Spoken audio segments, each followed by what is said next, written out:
ɗum noon hettiyankoɓe haalirde añamude haalirde rendo ko noon e kadi kolaɗon layen wondude radio dingiral fulɓe fullaɓe lamɗam e jetti rendo ngo foof e kuuɓal musidɗo men mawɗo men Idrissa Umoy ɓoggol toon to hello Facebook kono muñana en won gonɗo ga e ɓoggol toon to sengo WhatsApp Aram Sey jaam Allah ñalema jam ñallema Seydi Kane a ñalle jaam a salminama weltanama nden kalle maɗa amin Aram Sey ciftina en to jeeɗa e cuuɗi men e holko darde dariɗa to keɗɗa oɗo saha joni eyyi minen kam min gardi ko réseau de veille pour le respect intégral de la parité ko ɗum sakkiti hen mais haɗi ɗum amin joguino pelle goɗɗe ɗi ganduɗa tahi ɗum ummade tan ko ɓamtare rewɓe wayno COSFM wayno réseau national des femmes travailleuses ɗen pelle fof hamin dilla hen tigui Aram Sey gonɗa ko banggue région mo Matam ko toon keɗɗa ɗeɗo pelle kadi ko an ardiɗe e oɗo saaha joni gonɗen koye lewru wiyetendu mars kadi ko lewru ganduɗa kadi ñalawma ene suuta hen biyeteɗo ñalawma teddiniraɗo rewɓe ñalawma o mawninama e nder leydi Sénégal e nder yiyande maɗa beele ñalawma o hokkama fodde mum ha timmi o waɗirama no foti waɗirede dani walla hol ngakkanɗe joguiɗon e on fannu e ko adi foof ko vraiment yettude Allah no feewi par ce que ko fotina ñalawma no wurno waɗe deƴƴe rewɓe ɓe ganda holtoɓe pawi rewɓe ko adi hen foof temmoɓe mbaɗi ha hikka o woni pour un monde digital inclusif innovation et technologie pour l'égalité des sexes ko temmo ganda ene waɗi mana so wiyama égalité des sexes noon wona pour rewɓe e worɓe yoppot teskita ko 63% des femmes mbaɗat utiliser technologie contre 69% d'hommes te oɗon gandi plus de la moitié de la population waɗi constitué ko rewɓe ɓe donc wona lawol hande worɓe ɓuura hewde ko kutorto technologie e rewɓe ɓe te eɗen gandi ɗo e yesso seeɗa hakke 95% e golle fawoto koye scientifique ene wonde e technologie donc il va falloir que rewɓe ɓe min porma ndira min mbaɗɗa koye amen sensibilisé yimɓe rewɓe mbaɗa éduqué e technologie ha gandanda min keɗata hen caggal somi arte journée o noon min dañi hen hikka ko satisfaction total par ce que aɗan ko folklore tan hewno hen rewɓe ndenda nanda wotteji gotto piija ƴala jaaha mais hikka waɗi innovation de grande taille innovation woni holɗum ko mbaɗa les assises national des femmes aɗa andi 8 mars moƴƴi hen ko wadde fêté les acquis ko daña ko alhamdulillahi holko daña mais ene moƴƴi kadi yimɓe mbaɗa diagnostiqué probléme aji rewɓe jogui ha joni probléme aji ne keddi ko ɗum saabi noon waɗa assise nationale sur l'entrepreneuriat ene wonde l'autonomisation des femmes caɗele rewɓe foof ko ɗum eɓe jiiɗi wadde développer des entreprises mais moyen ji ngala eɓe jiiɗi wonde e pelle e fof mais des fois ko par ce que économiquement ɓe gonani autonome ko ɗum tahi noon hande waɗa les assises nationales ha le 7 mars o noon ko nden rewɓe Sénégal fof ndendi Dakar pour wadde sargal les femmes sargal woni ruttude teddugal rewɓe e kadi en jii kadi en jii rewɓe ɓe e woni hen kañumen mbi gandanɗa hoore maɗa ko worɓe ɓe ko kettumen caggal hande kay to gorko dari fo tan debbo foti ko darade e wonno gueɗe kewɗe ɗeɓe mbaafi hokkede e nden ɗo wafi hokkede holno jiiruɗa ɗum jiirumi ɗum tan ko manque de volonté par ce que exemple palpama tottatmami hande somin mbi acquis la loi sur la parité ko acquis hande ceernaji est ce que a sikkude ko laawol hande ha joni hamin doga eko loi wi yoɓe mbaɗa respecté la parité ha joni yimɓe no doga hen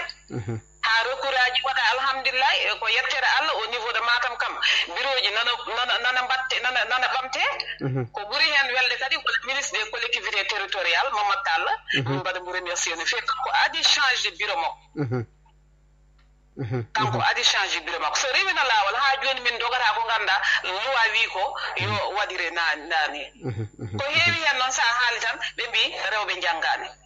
te to sego ko gorko woni toon ma janggani haaletake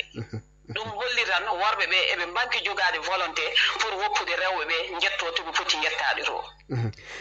mi yi joni to rewɓe mi waɗa dille de mi yi mbeɗa yiɗo ana waɗa dille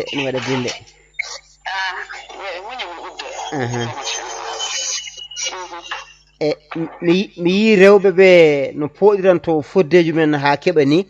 e oɗo saha joni kulhuli ina joga wiyeede ganduɗa homan rewɓe ko yaltuɓe sariya no foti yarude ndani beele ganduɗa hoore maɗa aɗa jogui rango walla yiyande no joguiɗa rewɓe ne mbawi darade haɗa tiiɗa tawa jaltani sariya o e jaltani fina tawaji mumen eyi aɗa andi enen kam gonɗen ko nokku mo ganduɗa fina tawa wawa woppede ko ɗo min tawi ko ɗo min gaccat peut être ɓe paamani ɓe mbiyata ko maata min jiiɗi ko ɗumde fina tawa ala wona ɗum min puudodira ko gandanɗa hamin gandi wawa wonde hande yimɓe fof ne gandi jama ko gorko tan ardoto yimɓe fof ne gandi chef de famille ko gorko tan wonat minen min mbi ko au niveau des instances de prise de décision to taƴete to ko toon min jiɗi rewɓe ɓe jooɗo kono wona pour wiide hamin ɗumini guitto ko tawa ɗo ko ɗum min miijaki ɗum ni koto ko ganduɗa ko toon taƴete ko toon feccete fof ko toon min jiɗi jooɗade comme no maɓɓe ni tigi kono kamɓe ɓe paamirani noon ko manque de volonté est ce que onon won entreprise uji ɗe ganduɗa on gardinama ɗum walla wona jagorɗe ɗe gardin ɗon walla ganduɗa hoore maɗa won gueɗe goɗɗe gari ɗon ha pewɗon ɗum e oɗo saaha joni oɗon mbawi ñaƴirde on fannu tawi ganduɗa hoorema ene ande tigui tigui wonko rewɓe golli ayi étude aji ɗi kolliri ɗum kala ƴeewama entreprise uji ganduɗa ko rewɓe gardi ɗum ko ɗin entreprise ji ɓuuri yaade par ce que tout simplement aɗa andi hande ɓe mbaɗa min étiquette tan komin mbawa min mbawana ainsi de suite ɗum tahi sa ƴeewi kala debbo gardinaɗo nokku waɗat hen fulla mum waɗi hen fayida mum ha gandanɗa hoorema so gorko wonno toon wawa wadde ko ɓuuri ko debbo waɗi ko ko étude uji ɗi mbaɗi ɗum démontré kala debbo halfinaɗo hunde woni baggue kalis yo fof ko debbo ɓuuri wawde gerde ɗum tigi machallah ɗum noon ɓeɗen saaha o ena faaɗi sowona ɗum min jaggete ha ɓuura ɗo joni hol erago ngo panɗa e rewɓe ɓe e tawi gandanɗa ɗum ɗon tugnotoɗa koye no yewtiri hikka ni won ngakkanɗe rewɓe manki darade hen e gueɗe mbaɗe noon walla kadi won koɓe daari kadi ha ɓurti wona no fonno wade erago e wasiya faade ɓen ɗon tan mbaynorɗa ɗon eyyi ko mbaynatomi tan ko wadde sensibilisé rewɓe ɓe surtout e banggue technologie yoɓe tinno hen ngal karalagal hankadine koko woni en vogue en mode koko woni mode hankadine ko yimɓe fof liggoto ko technologie c'est tellement avancé kani hande sa hutorta ko ɗum a yahata donc enen rewɓe eɗen poti darade no fewi pelle amen ɗe ɓe pormodira e koye mabɓe ɓe mbaɗa sensibilisé rewɓe ha kamɓe fof gandanɗa hoore mabɓe kucconto ɗum pour kam janggo e jaam ɓe mbasa hedde caggal ɗobarkalla ɗum noon aram seydi sey madame Diop golle man jooɗi peewi o gani yoɓe moƴƴere a weltanama Seydi Kane weltima no fewi a jarama seydi sey jarama machallah a jarama ɗum noon tedduɓe hettiɓe ñagamo yafuye ne wawi waɗa ciikali seeɗa to won ɗon ne waɗa dilla seeɗa kono kam en paami kanko kadi yiyande nde o addi nde ko yiyande waɗde fayida no fewi min to banggue yiyande min hooram yiyande makko nde ene heewi fayida no fewi ɗum noon so tawi kadi artama hen kadi ma wor kadi ko walli woda kadi ko walliti e ɗin ɗon banggueji ɗum noon en jokkat